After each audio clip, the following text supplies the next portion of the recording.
What's up, everybody? It's Dan here with Max Lynn, also known as XAMNIL. Did I pronounce that right? Yeah, XAMNIL's close. My yeah, doctor. Same thing. Yeah, tell me. Well, I don't know why I said close. It is. Yeah, you're correct.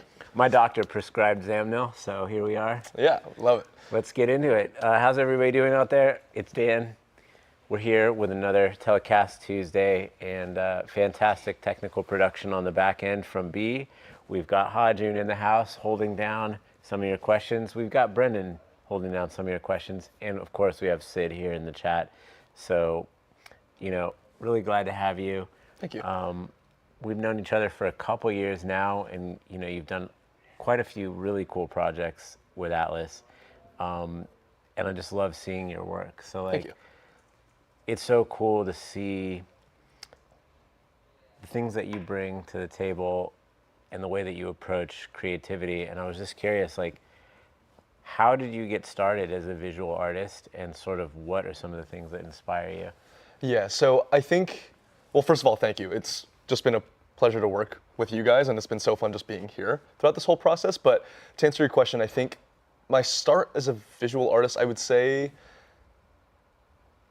it was kind of a process that happened throughout my whole life since I was about 7, because my uncle was a photographer, and he always had all the different cameras, and he always had the old VHS camera recorders, and I would always just find myself as a kid just picking them up and just playing with it, but I never really thought anything of it until about high school. I had taken a video production class to fulfill a practical art credit, but the more I took the class, we started learning how to edit on Adobe Premiere in about 2016, which was my first year taking the class, and I found myself spending all my lunches and free time at school, not hanging out with my friends, and just editing in the lab, because I was like, this is so fun. And Which high school did you go to? I'm just curious. West Ranch High School. West Ranch. Yeah. So for those who don't know, West Ranch is a high school in the Santa Clarita Valley, which is a suburb just a little bit north of LA. And then a crazy thing is, I'm also from that area, but I went to Saugus High. So big shout out to Saugus High School, and many of my friends and teachers at Saugus High. I just want to thank you. And then much later in that school's timeline, there was a shooting that happened at that school, unfortunately, which condolences to everyone who experienced that horrible situation. But it's a really interesting area, because even though it's sort of semi-rural and suburban, people think of it as a cowboy town. Mm-hmm. There's such a great youth art scene actually there, because kids are looking for something to do or be inspired, and kind of, in a way, it kind of cultivates this creative spark. So many amazing creative people I know come from that area. Absolutely. And big shout out to people like Dean Spunt from No Age, and of course, CalArts is out there, which is a great. It's sort of like a commuter school, so people will commute in, but then there's many people who live there and kind of influence the youth art community scene as well. Yeah.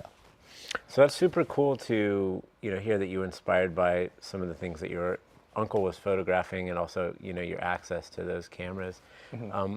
What are some of those early things that you would photograph or create little videos of? Because that's also something that I could share a little bit about my past, but I'd love to know about how you do that too, because I think a lot of us are kind of inspired by those who come before us, and then the things that we kind of pick up in the stories we want to tell. So I think that's a fun thing to touch on.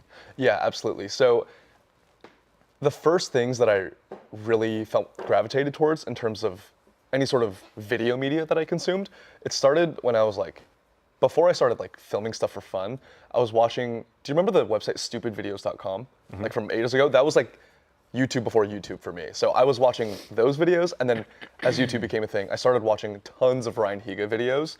Probably can't say his YouTube tag anymore, but I was watching his videos for a while, from the time I started watching YouTube up until I was honestly approaching high school. And I would just try to recreate similar concept videos to his when I got a flip camera for my 10th birthday, I think, from my family. So yeah, shout out Flip. That's that was a super cool GoPro. gadget. Yeah. If you don't know, flip camera is a pre-GoPro. Yeah. Honestly, revolutionary device. It was so cool. You could flick out the USB and just plug it right into your computer, and it was the most fun device I've had at a young age. So that's kind of how it started. Sometimes it's hard to realize how good we have it with access to tools that are pocketable and will let Yeah. us like tell stories, make music, make images that we can share and distribute. Like the democratization of creation is really on us with those, portable devices, whether it's a phone or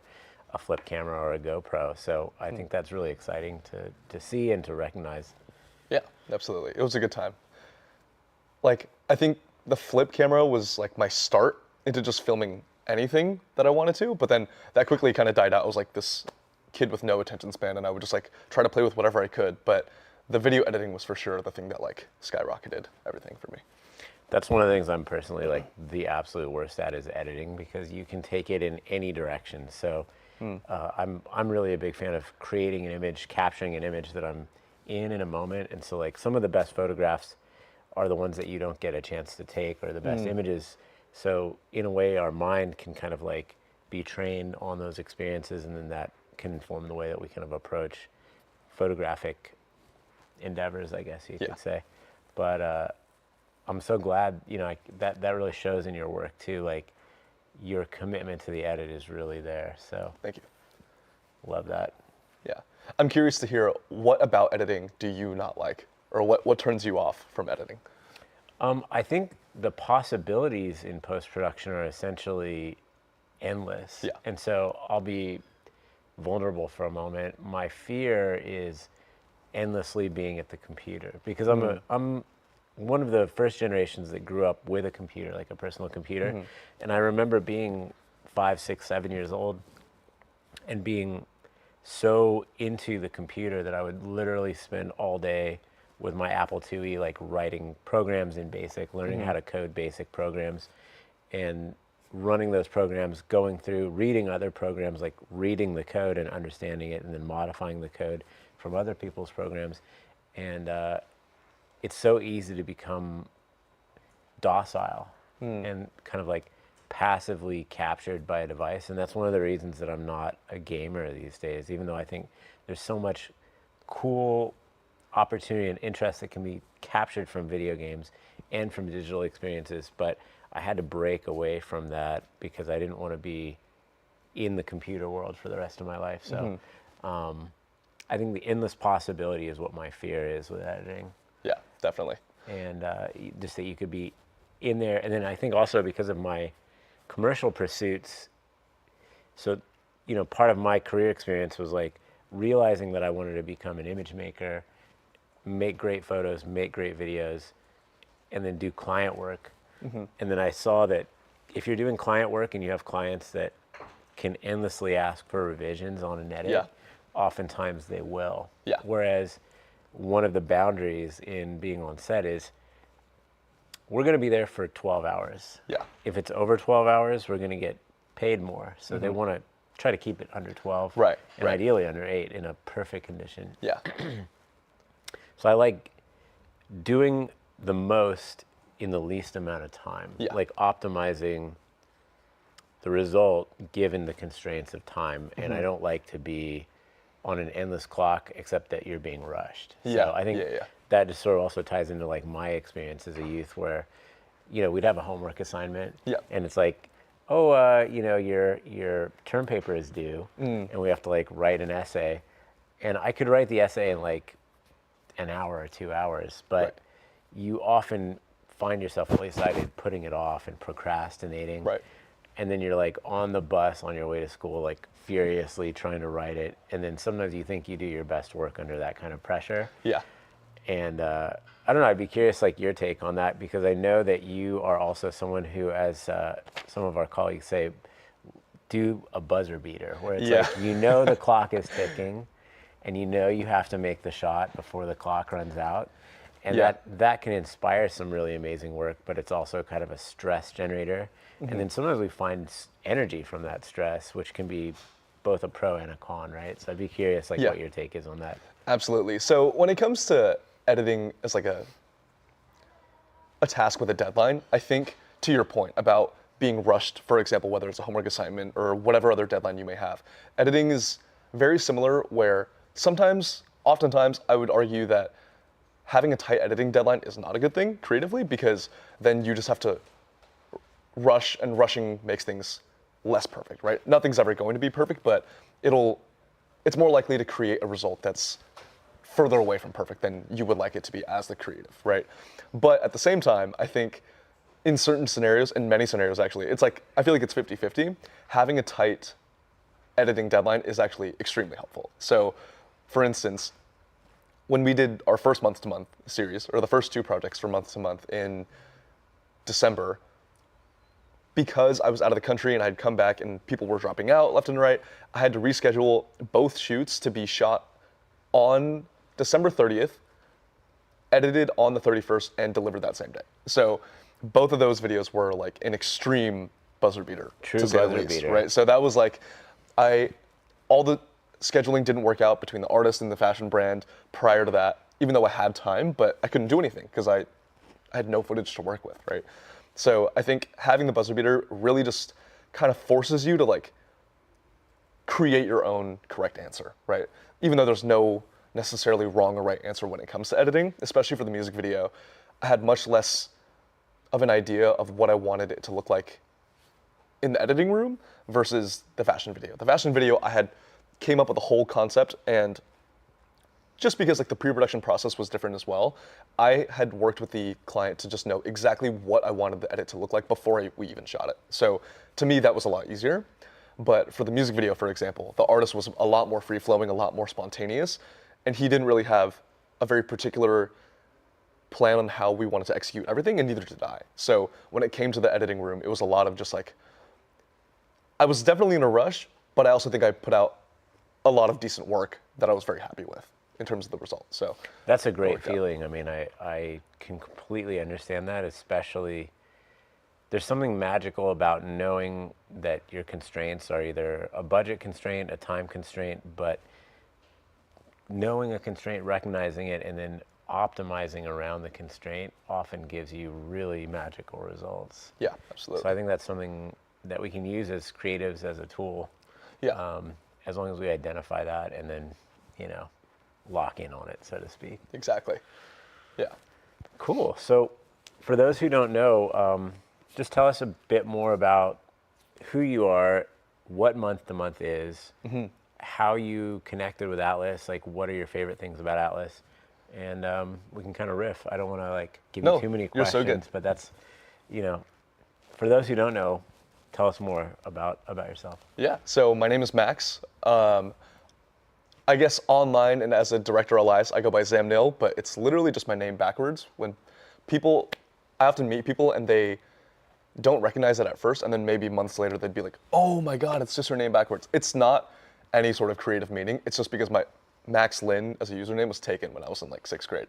So that just kind of became my director name too. But Also sounds like a prescription, which is what I like to lean into. yeah, exactly. It could be both. So yeah, I'm a director and editor, and I've been working professionally as a full-time freelance director and editor for the past almost 2 years, about like 1.75 years, I'd say. And I've been doing video work since high school, as I mentioned previously. So I've been doing that since about like my sophomore, junior year of high school. And I'm 23, turning 24 now. So Wow. yeah, I love a that. little wild. But in terms of how this all came together, one of my best friends, Aldous, who works here at Atlas, didn't introduce me to you guys as a brand because we had actually worked on Atlas Glass prior to that, which I'll get into shortly. But the connection, I feel like, was really developed just through meeting you and the connection that we have with Aldous at Atlas, which is kind of a tongue twister, I guess. But All this Lens Co. yeah, Aldous Lens Co. Exactly. So the connection that we have between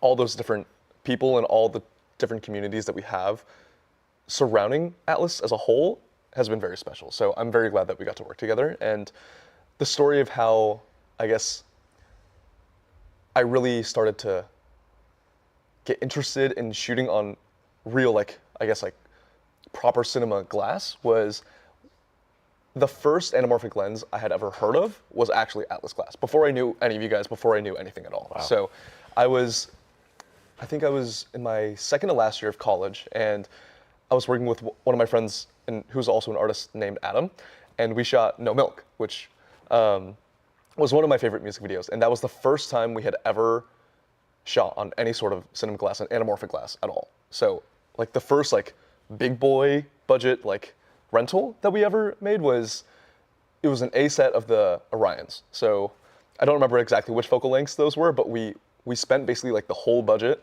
on those 3 lenses that we got as like a huge favor from a rental house in Boston because they were like, we like waived the insurance, like we had no money, but they were nice enough to be like, oh, they're Emerson students, like we'll like give you guys a little discount and like we'll waive your insurance. So that was the only way we were able to afford the lenses for like literally half price. But the first time we ever shot with it, I'd never seen an image like that out of anything I've ever made previously. Big shout out to Emerson University. And was that with Rule Boston Camera, or was that like a share grid rental? I think so. I think it was Rule. Shout out Rule Boston Rule. Camera, Boston folks, and many of the people I started in the industry with are Emerson graduates. Actually, people like Eric Forand, people like Eric Messerschmidt. So big shout out to the homies. Yeah, Boston is a lovely little city. So I mean, it was kind of a journey to get from like, honestly, like to think that I'm sitting in your guys' office today compared to when I was like a junior in college, like not even wanting to touch the lens itself because I was like a little too scared to hold it. It's been kind of a crazy journey for me, so I'm glad to be here. Yeah. Glad to have you. Yeah. So it's just a funny world like that. Like the world is much smaller than we sometimes think it is. Yeah. And I would just encourage anyone out there, don't be afraid. Just like I said, I was afraid of editing. Don't be afraid to try things. Don't be afraid to reach out to people. And even if the answer is no, don't be afraid to keep going. So, Yeah. Just want to offer a little bit of encouragement and heartfelt love for the people out there. Absolutely. No matter where you are in your career, if you're just starting, if you've been doing it for 25 years, we still love you no matter where you are. So just keep it 100.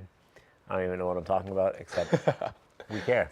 Yeah. That's what, genuinely from the heart. It's like, we love artists, we love what we do, and we want to support you, so. Yeah. And I hope anyone watching this who is an artist, I guess everyone can be an artist really, feels that love for themselves too. Because it's really important to just take time to recognize how you feel about the work that you're putting out, I think. And not only to know that you're supported by other creatives surrounding you, but also like most importantly, it has to come from within too, I think. And there's like additional level to that too, which is like, it's great to challenge yourself. So that's one of the things that I see you doing with month to month, not only with the project, but I always see you challenging yourself to learn new things and try new things. So tell us a little bit about that, because that's another thing that I'd like to encourage people to do is give themselves an extra spark, give yourself a little bit of that extra energy, sometimes push yourself outside of what you're comfortable doing and try things that maybe you're a little bit afraid of. Yeah. Because that might give you the energy you need to get to the next level. So tell us a little bit more about month to month and about trying new things that maybe you thought you couldn't do. Yeah, absolutely. 'Cause I see you doing that all the time and it inspires me. Thank you. Yeah, so I'm glad you brought that up. Sorry, I forgot to answer the question about month to month. But so month to month ways is a series that I started in collaboration with you guys here at Atlas. It's a series where myself as a director, I'm directing and editing one fashion film and one music video every month, which started in December 2024 and is ending in April 2025. So we're currently in our second phase. We're about to shoot our fashion film and release that, and then we're currently about to deliver our second music video. But the way that came about to be is that, oh, sorry, I forgot to mention, in all the month-to-month projects, all the directing fees and gear fees are completely waived by myself and also Atlas Lens Co., who have been so courteous and generous to just help sponsor and kind of drive the creative scene forward to just be able to support that. So I really appreciate that. Pleasure. But yeah, so it's a series that I started because in about May 2024, last year, I was starting to suffer from a lot of like creative burnout, I think, because I had went fully freelance after working full time in the year prior to that, so just around the same time. And with how the music scene has changed, which is directly in what I work in, music video has become less and less of a priority for developing artists, right? Or even, I don't even want to say developing artists, but a lot of artists who are not A-list celebrities, because there's no return on investment in terms of how much money you're spending on the video versus how much publicity, marketing, and also literal revenue you're getting back from that video. So nowadays, labels, they've just been funneling a lot of money into independent videographers to do short form, like vertical content, which is fine, but that's not really my jam, and that's not why I love filmmaking to begin with, right? So I was stuck doing a lot of that to just literally feed myself and get by. But the more I did that, the less I was doing the work that I truly cared about, which was doing fashion films, doing music videos, and primarily music videos, right? Because as a director, I hit a certain point in about like July last year when I was suffering from that burnout, and I was like, I call myself a director and editor, and I'm not directing or editing any of this work. I'm more,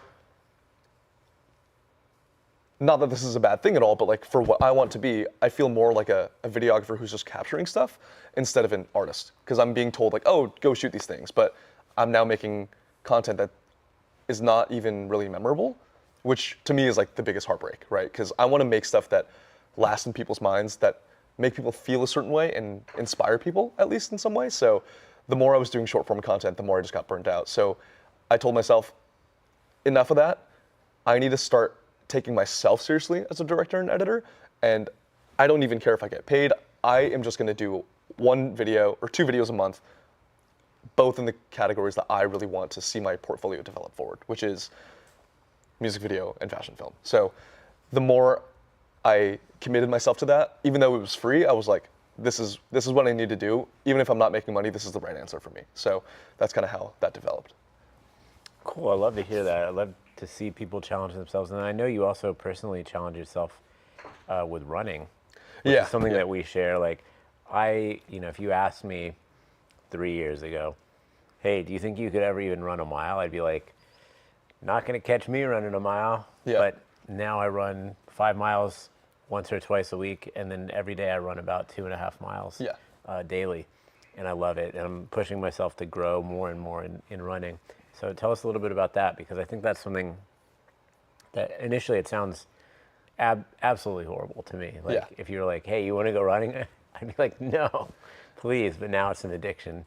And I'd say it's like a healthy addiction. Yeah, absolutely. I think running for me also started in 2024. And that was like January 1st, 2024. I made the commitment to be like, I need to get off the couch and just take care of myself, right? And also, I think the older I got, the more I realized like I really need to like lock in for the sake of my own mental health and also for all other aspects of my life. Because I think so much of my creative work is also fueled by just well-being in general, right? Like I can't do a good job doing my creative work if I'm not well physically and mentally in all the different other aspects of my life. So at the beginning of 2024, I wasn't horribly out of shape. I was horribly out of running shape for sure, but I was just fine, right? And I didn't want to be mediocre. And I think mid. We don't want to be mid. Yeah, do not be mid. That is the last thing you want to be. And it really depends on how you define that for yourself, right? For me, I was like, I played sports in high school, but I never really committed to anything drastic enough to really make significant change for myself. So after seeing a lot of my other friends, and especially my brother, run the LA Marathon in 2023, I was like, you know what? I have never really run before that, aside from like sport conditioning in high school, but it had been years since I've done that. I was like, I'm gonna run the marathon. So I started running every single day, almost every single day, committed to it. By all means, I was not fast at all, but I ran the marathon. I finished it. As someone who never like, I could barely even run more than 2 miles prior to 2024 without getting like gassed. And then I ended up running 26.2 in March on a shortened training program. So it's like, I'm very happy that I did that, but now it's not even like I'm glad that I did that, but I'm not necessarily proud because I know I can do better. So I think it's just been a everlasting journey moving forward to just continue to improve more and more every single day. Just like take every day as an opportunity to get better in some capacity and not get worse or stagnant. So I think that's a lot to do with how I approach my creative work now too, because I started running that kind of just like, I also feel a lot clearer after I run or during my run. Me too. So like if I'm ever stressed out or if I'm ever in a creative block or just not feeling well or just feeling kind of wonky, I guess, I would always just go for a run. It's a huge reset. Right? It's a huge reset, absolutely. It really puts me on the right track to be able to do what we do here at Atlas, or to be able to even take care of my family if I can take care of myself first. And for years people would say like, you need to get in shape, and I'd be like, yeah, whatever. It just goes over your head. Right. And then until you really realize like how bad things can be, you might not necessarily take action. So it's, everybody has to kind of figure that out for themselves. But I'm really happy to see the way you've done it. Thank you. And that inspires me. It pushes me to work harder too. So I think we all kind of hold some sort of accountability for each other to push ourselves a little harder, try a little more, grow a little bit every day. And then that sort of like consistency is the key. Exactly. And I think consistency has been one of my biggest flaws, honestly, just because for example, even last year, prior to doing month to month and the projects that came at the tail end of the year, we did Love Drug together, and that was like in March, but that was the one production that I was like really stoked on. And I love that one. that was like, I did that in March, and then I didn't drop anything else during that whole time, and that was those were the months in the middle of the year that caused that burnout, because I wasn't doing what I loved. Like, ironically, shooting Love Drug was so much fun. That was such a fun production and such a great crew. And then that just like went away, and I wasn't consistent with that throughout that whole time. So I think even just like, whether it's physical health or just consistency in your actual work, having that level of like dedication to just force yourself to do something sometimes, even when you don't want to do it, is super important. Hence like why I'm doing month to month. And just like fitness in general, I think like running, to your point, like I think for a lot of us creatives, depending on what you do, especially editors, you spend all of your time probably inside staring at a computer screen, hunched over like this. So not only is running a good reset, or just physical activity in general, a good reset to just reset your mind and also your posture, but literally to just go outside and like not be trapped indoors all day. So it's just good to be a person. Touch grass, as they say. Literally touch grass, yeah. So chat, if you're watching, do you have any questions for Max? What are some of your favorite ways to reset your mental health, your physical health? What are you looking forward to this year?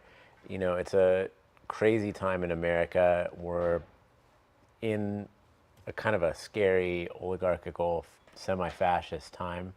Maybe not even semi, sad to say.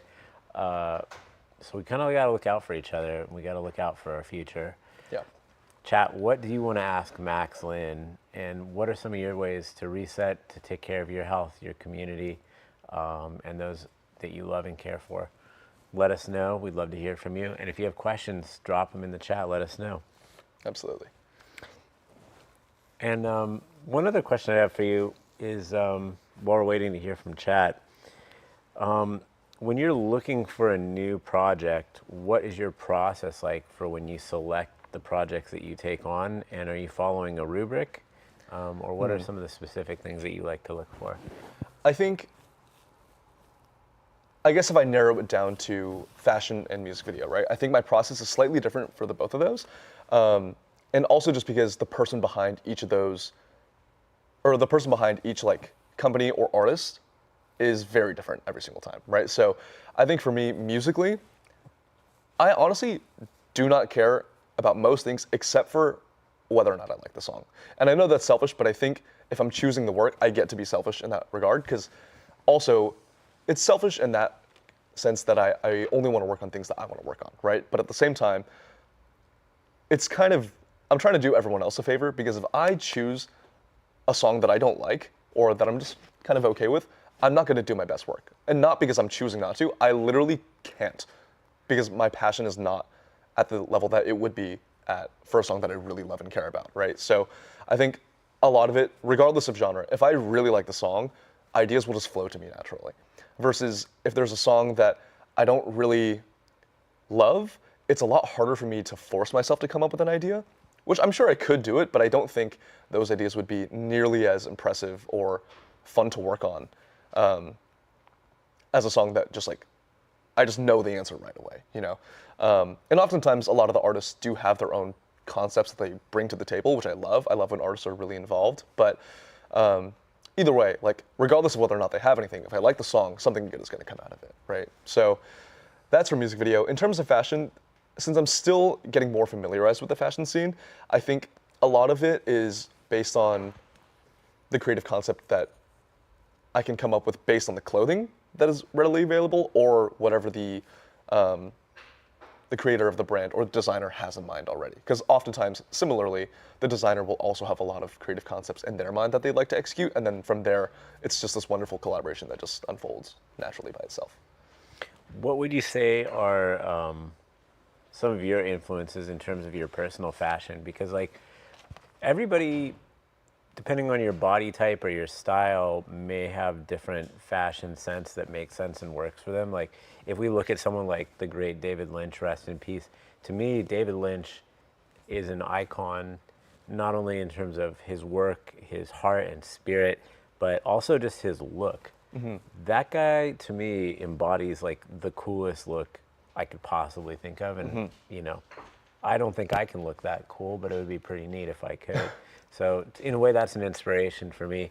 And, you know, rest in peace, David Lynch. What a legend. But I'd be curious, like, who are your fashion inspirations, or like, what is your approach to fashion in embodying the way that you dress personally, or like things that you enjoy? Yeah, so great question. I think for me, that's something that I'm still actively trying to figure out. And I think that's kind of I don't want to say lifelong journey, but that's a journey that's going to take a while for me to like recognize what I really like and don't like, right? But at the very foundation of all my interests and tastes in fashion, and take that with a grain of salt, because I'm by no means like a fashion designer, like someone who's like super knowledgeable about the fashion scene, but I think a lot of it is just like, what do I like and feel comfortable in? You know, it's like, I think it's so easy to get caught up in, and I'm not safe from this either, right? Like, it's so easy to get caught up in trends and just wearing what most or other people think look cool.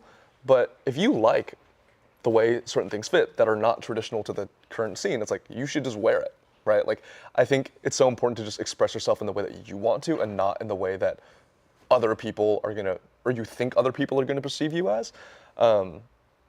And I think that same thing goes with like music and all these other different art forms that you consume, right? Because people say, oh, this is out of trend, or that's like so last year. It's like, why do you care? I still like it, or that person should still like it. So you shouldn't just enjoy it the way that you should, right? Like in high school, my fashion was atrocious. I was like, well, actually no, it was just straight up atrocious. I can't even say it's like atrocious to some people. It was bad. Like I remember I would show up to high school wearing like Crocs, like halfway through my calf, like high socks, a t-shirt that was a little too small.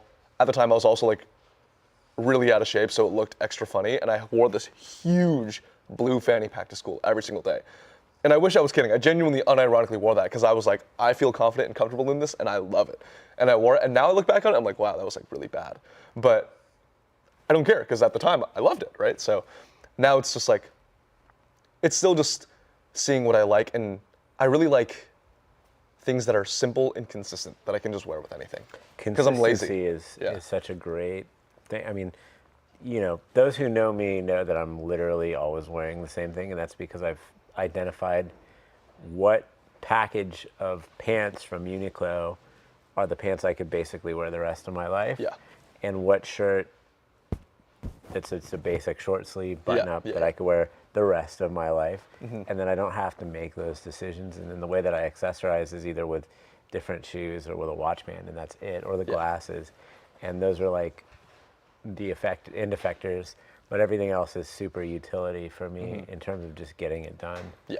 And I love that reliability because I can count on those things to basically be available. So I keep a consistent roster of clean clothes that are the same clothes. So I'm always just good to go. Yeah, absolutely. It's like, and it depends, it varies person to person, right? Like some people, especially like for a music artist, for example, right? Your look is so much of your identity as an artist. So I feel like that's probably significantly more important. You have to have a huge wardrobe and all these different options, but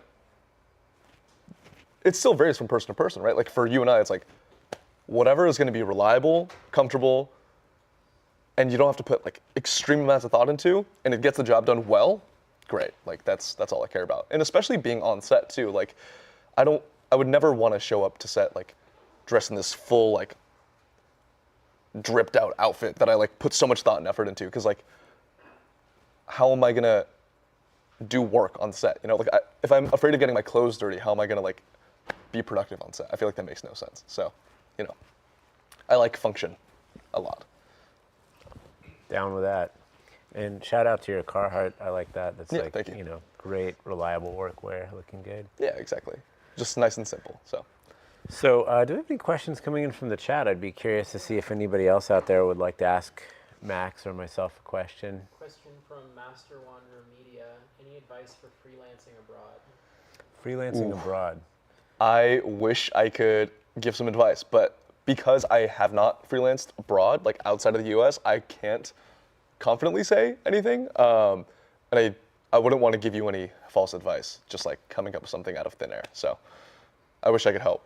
But my assumption and imagination leads me to believe that it's probably pretty similar to what you're doing here. Like most of the work that I do here in California specifically, and I'm sure it's the same way in New York, is just the more work you put in and the more people you meet, the more gigs you're just naturally going to get, right? Like it took me almost a year to start developing my network really, and now all my freelance work is just me and a bunch of friends who do the exact same thing or very similar adjacent things, that whenever any of us can't do a gig, which is pretty frequently, we'll just be text in our group chat and be like, hey, like I can't do this, can you do it? Or now Aiden Cullen, I think, developed Nova, and for anyone who's not on Nova, I highly recommend you get on it, because Nova has just become this app where everyone on the back end of production has an opportunity to work. There are literally job postings on there every single day looking for an editor, a director, an assistant director, or literally almost anything you can imagine, even like costume design, fashion design, or like the stylist on any shoot. Like they literally need everybody. And I think Nova is, if not already international, going to be international. So I've definitely had friends who have gotten like insane gigs just off of Nova alone without knowing anybody. So That's super cool. I'm gonna Yeah. get on there myself just Yeah. to see what that's all about. So Shout out Nova. And my only advice for working internationally, typically if I've done international jobs, it's from a home base in the U.S. So they'll take care of things like visa, or things like, you know, declaration of all the gear that's going in and out, carnet. But my best advice is stay hydrated, wear your sunscreen, and look out for your crew. So build a good connection with either who's working for you or who you're working for, and just respect each other, communicate well, and again, stay hydrated. Yeah. And sunscreen. Those two things can go universally for everything too. So Anywhere, good advice. right? Yeah, yeah, Good yeah. advice for anywhere. Yeah. Another question coming in from Tim Hennessy. How do you balance sustaining yourself financially and being able to pass on projects that you don't necessarily connect with on a personal level? Yeah, so great question. I think for me, because I think as all industries go, like the work that I do, particularly in music, is very seasonal. So I think a lot of it is just budgeting properly for the months that are really good to you. So oftentimes the months that are really good to me tend to be February or even January going into March. April's a little quiet, May is really good.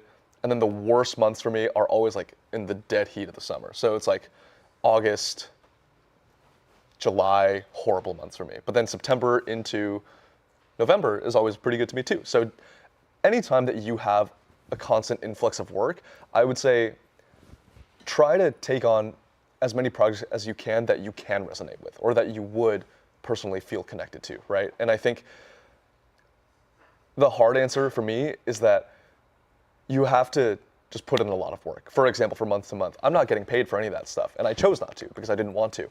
And that is a huge time commitment for me, and that's also a huge like mental effort and commitment for me, where I can't take on a lot of other paid gigs because I'm doing this other thing. But a lot of it is just like sometimes you won't sleep 8 hours, sometimes you won't sleep 7, right? Sometimes you won't sleep at all, but it's like, I'm not encouraging like sleep deprivation obviously, but more just like sometimes on the harder months, especially like for me in August, I had no work, and it was a lot of just grinding as much as you can to make ends meet, but also still feel creatively fulfilled. Because I think if you are financially free and you get all the paid gigs that you like, but you're still not doing creative work, you're still gonna feel exhausted, which is exactly what happened to me last year. So I highly recommend trying to just grind on the months that are good to you, and I think it'll work out for itself for sure. One of the questions that I had here was, frequently you work with Joel Yoon. Yeah. Would you be able to tell us about how the two of you met, Yeah. and how long you've been working together, and what are some of your favorite ways to work with Joel?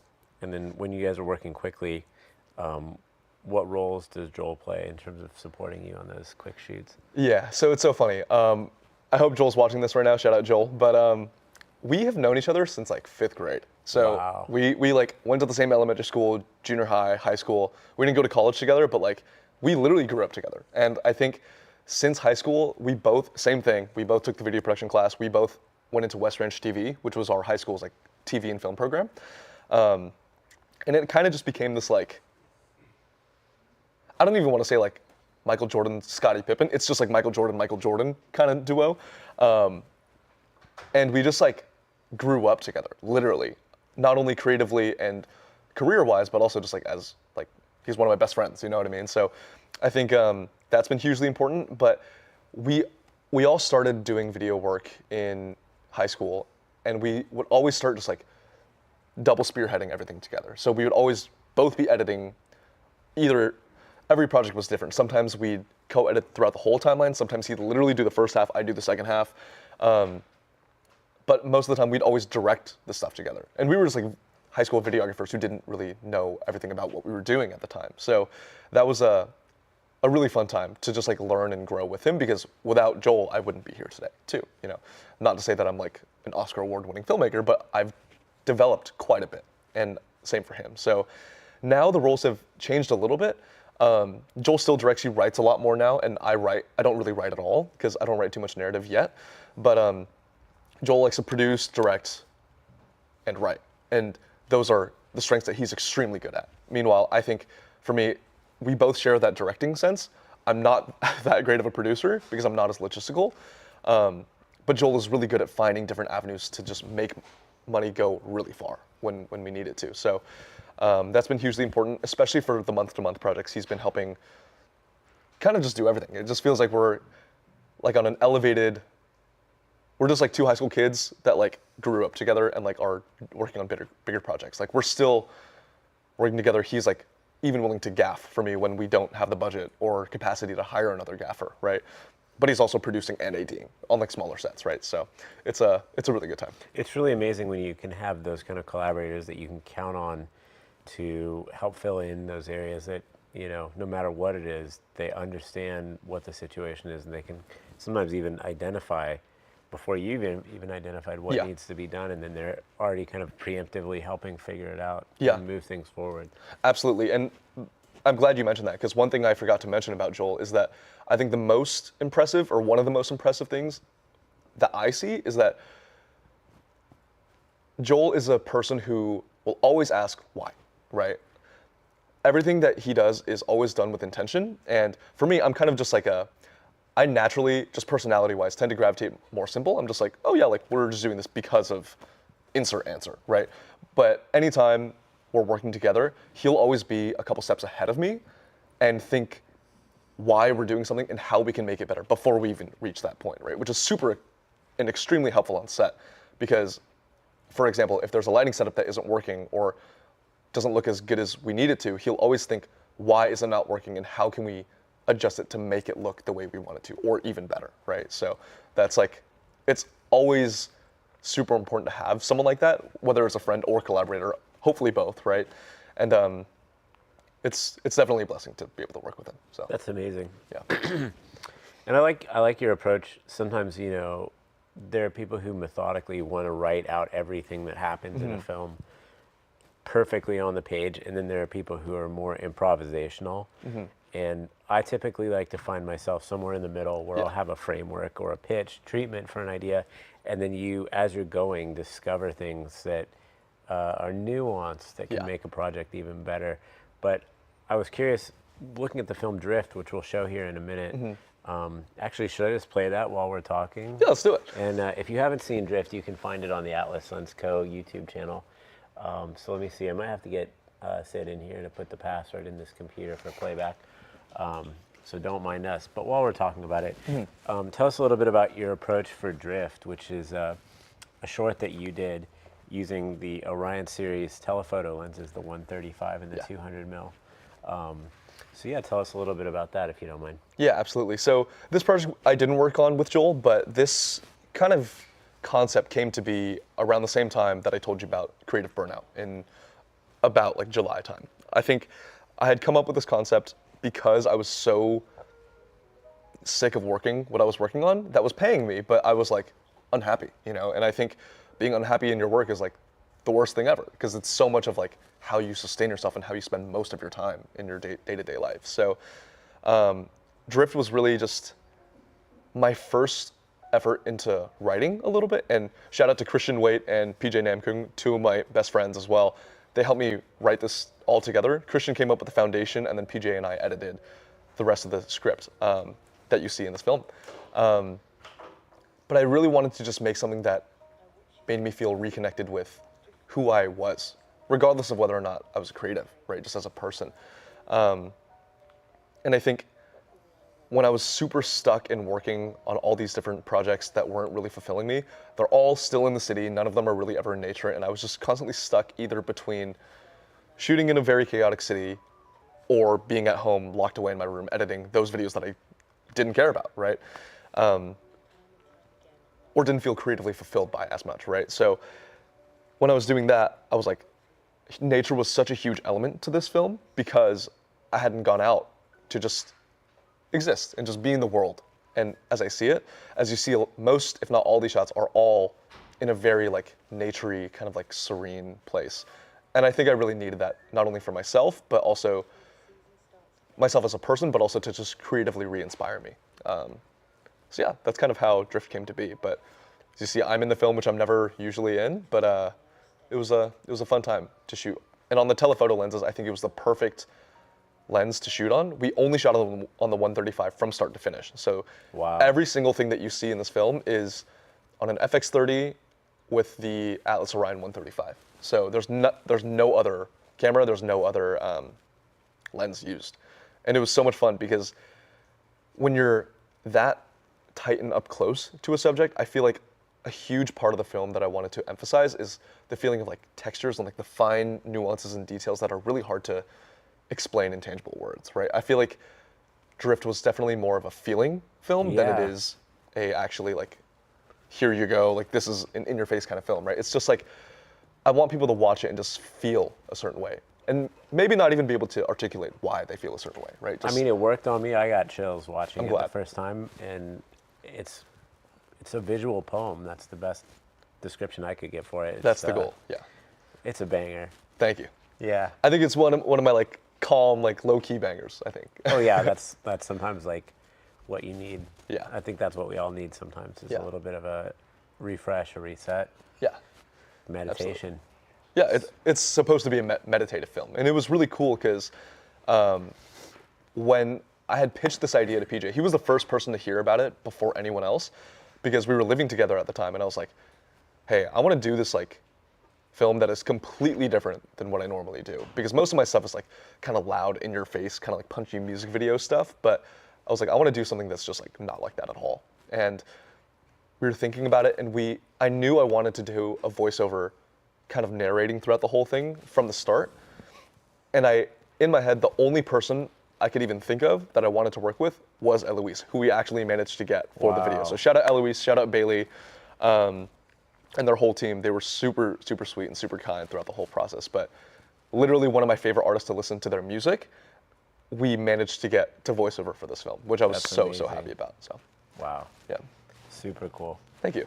Yeah, I think that's one of my favorites that we've done last year, period. Awesome. Really beautiful. About how long did you take to shoot this? So the shoot was done over a course of 3 total shooting days, but in terms of the actual production, it was kind of spread out. So I remember it was towards the end of last year in 2024. We had 3 separate locations in this film. So following one gig that I had, I was in Chicago for Lollapalooza with one of my artists. And following there, we had planned to do a trip out to PJ's lake house. And his family has a place up in Lake Ticonderoga, which is where this ending frame right here is actually where that location is. But because the treatment was based in 2 very otherworldly nature locations and one in San Francisco, we spread it throughout those 3. So we did Lake George, which was the first one, and then afterwards I had went to San Francisco to shoot the second part, and then the last part was in the Utah Salt Flats, which was beautiful. So Yeah, I love those shots. yeah, in total probably about like a week, including like travel and also everything in between, but about a week. But 3 total shooting days specifically. Very cool. Yeah. If we see if there's any questions coming in from the audience, another question I'd like to ask you is, and no pressure on this, as we're getting into near the end of January, something people might be wondering is what can we look forward to for your month-to-month for January? Yeah, so for January, one of Joel and I's really good friends, I actually got introduced to him through Joel, is a very talented artist and a super funny guy and really good friend of mine. His name's Sumit. And he makes, I want to say rap, but it sounds like, I just want to say it's very nuanced and dynamic in the way that he raps, because I think his flow is so interesting, and also the producers that he works with are all like, they fit his sound so well. So our music video is slated for this month, which is for Sumit, which will be dropping in the next week or so. Oh, heck yeah. And for the fashion film, I'm actually really excited about that one too, because I'll be working with one of my like also childhood friends, and it's going to be like this kind of whole Santa Clarita crew, because Joel's going to be working on that one, myself, and one of my friends who I played basketball with since I was in like 8th grade. And he started a fashion company, which is pretty freaking awesome. And we're going to be shooting that in Atlas Scope. If you want to explain to the viewers what Atlas Scope is. Oh yeah, if you're not familiar, Atlas Scope is where we're delivering either a 1:1 ratio or a slightly vertical ratio. And most people, when they think of an anamorphic lens, think of panoramic widescreen, which is originally the intended concept for an anamorphic lens. But we've discovered that you can actually reinvent the way that you present different aspect ratios by using a taller sensor than wider or taller film strip. So if you turn your camera 90 degrees, you might have an extra tall but skinny frame, and then the anamorphic lens will de-squeeze to make it a 1:1 master or a slightly taller, like 5:4 aspect ratio. And then you could either do vertical delivery, 1:1 square delivery, or 16:9 or widescreen delivery from the single recording. Yeah. And so, you know, of course, I completely understand and also respect that many of us didn't get into filmmaking to make vertical videos. Yeah. But when we started, at least when I was at the beginning of my career, there was no cell phones at all. Right. And so we weren't making vertical content, even for most signage for like, you know, if you're making a corporate film, it's probably not going to be for a vertical delivery. Yeah. But since I grew up doing photography, darkroom photography, we would do all different kinds of aspect ratios when you're making a photo print. So we'd make tall photos, wide photos, and you know, it just really depends on where you're going with trying to tell a story. So it's just a visual compositional tool and the box that you put something in, and that could be a good thing or a bad thing. But I see it as a creative opportunity to utilize our anamorphic lenses in a way that reflects an aesthetic that we love, but also the possibility of creating new aspect ratio deliveries and then optimizing the speed at which you can do commercial work, getting paid for a client. So, you know, one of my clients in the past has been Meta, Facebook, and they would ask us to shoot 3 different shots. One that's a 1:1, one that's a 16:9, and then one that's a 9:16. And I always thought, well, imagine we could get enough resolution, but also have the vibe that we're looking for creatively. And that's why I think Atlas Scope represents a pretty strong possibility in terms of not only creative but commercial product filming. So yeah, I'd love to see. I'm really excited to see what you do with it, and of course you can always text me if you have questions as you're going, because I've done it quite a bit at this point. So yeah, I'm really excited to see what you do. Thank you. Me too. It'll be a fun one. And to your point about it not only being creative but also functional, I think those 2 things are hugely important, right? Because for this film in particular, my initial thought to do Atlas Scope was not even because of a functional purpose. It was more just because creatively I thought it would match the film better, right? And I've never shot an Atlas Scope before, and I think it would be such a good opportunity based on the treatment that we have together. And if you're looking for a quick breakdown on how to do that, just go to our Instagram, go to our Reels, and you'll see at CES 2025 in Las Vegas, I give a very short introduction of how that system works. And we're always here to help answer any questions you may have. Yeah, absolutely. What camera are you thinking of using for that? That one, I'm between the Komodo and FX3. FX3 primarily because of weight reasons. So not much of a spoiler because you guys are going to see the video in like a week and a half. But one of the shots that we're really trying to get is a direct overhead shot. And with the Komodo, I'm a little worried it might be a little too heavy. But with the FX3, I think it'll be fine as well. But yeah, so I'm between those two. But Cool. I think the Komodo has been treating us really well. We shot both of the previous projects on the Komodo, and I've just been loving that setup. So I like it's it a been lot really good. too. Yeah, we could do a little offline testing and play around with Yeah. both. And I'm an expert in rigging cameras, so if you need basically like a baby pin rig to do a Yeah. top-down look, we can set you up pretty easily. So Sweet. I wouldn't worry about that. And yeah, shout out to Sumit. Can't wait to see that video. Tell us a Yeah. little bit about the fashion brand, and then we'll probably wrap this up because it's been a pretty long stream. But if there's All any good. other questions from the audience, pop them in there. We'll do our best to answer. And then, very briefly, I want to let everyone know we are going to be in Paris, France for a Micro Salon with the AFC early February, followed by BSC Expo in London, England. So can't wait to get out to France. Sweet. And speaking of pushing ourselves to do things, I'm not the biggest traveler. I'll just call it out. I love being comfortable in my hometown Yeah. in Los Angeles, just living it up here in paradise. But I'm going to be challenging myself going out to Paris, France, and London, England, and my family's coming with me, so I'm really excited about that. Nice. So, That'll be sweet. See you out there. Yeah, awesome. Sorry, I totally blanked. What was the question? Yes, I also blanked. What is the question? The question Oh, is, about the fashion film. So, sorry, yes. tell us about the fashion style. if you Shout can out, give us shout out Sumit, and then shout out Josh Paik for Aona, which is his brand. I don't want to go into too much detail about the clothes themselves have to see specifically. with your eyes. You'll have to see, and also because I feel like I'm not as qualified to speak on it than compared to Josh himself, right, as the designer. But from my understanding of it, it's a very unique streetwear look with a lot of I want to say like textured and distressed elements, and I think it's a really cool look for what we have going. So I think the semi-vertical atlascope aspect ratio is going to look really good with our film. So Very cool. and also very functional. So Compositional opportunities, baby. It's what we're all about. yeah, All right. Well, thank you so much for coming on today. Thank you. XAMNIL. You can find Mr. Max Lin at XAMNIL on Instagram.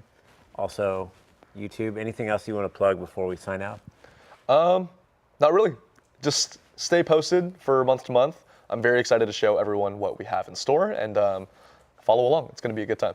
If I were to challenge you to drop bars on the stream right now, is that something that you would feel comfortable doing? Do you want to go outside of your comfort zone? If we throw on a beat real quick? Or should we save that for the next stream? I would save it for the next one because I think I'm a little too trained by all this to be not safe for PC? work. Yeah. In many ways That's that it. would Yeah, not yeah. be appropriate for the stream, but I do appreciate the offer. Well, you heard it here first, folks. XAMNIL, going to be dropping bars. We have a comedy show, a secret comedy show that's a wildfire aid benefit coming up. Sweet. More on that soon. Hope to see you there. And that'll be in early February. So, for all of our folks around the world in these trying times, stay safe, look out for your fellows, push yourself a little bit harder than you might, get outside of your comfort zone. Come to Paris, France, come to London, England, say hello to Atlas Lens Co. If you're in the Los Angeles area, whether you live here or you're visiting, you can come down to a Wednesday Lens Day because we're consistent with the Wednesday Lens Day. We'll be here tomorrow, 10 a.m. to 1:30 p.m. Can't wait to see your smiling face.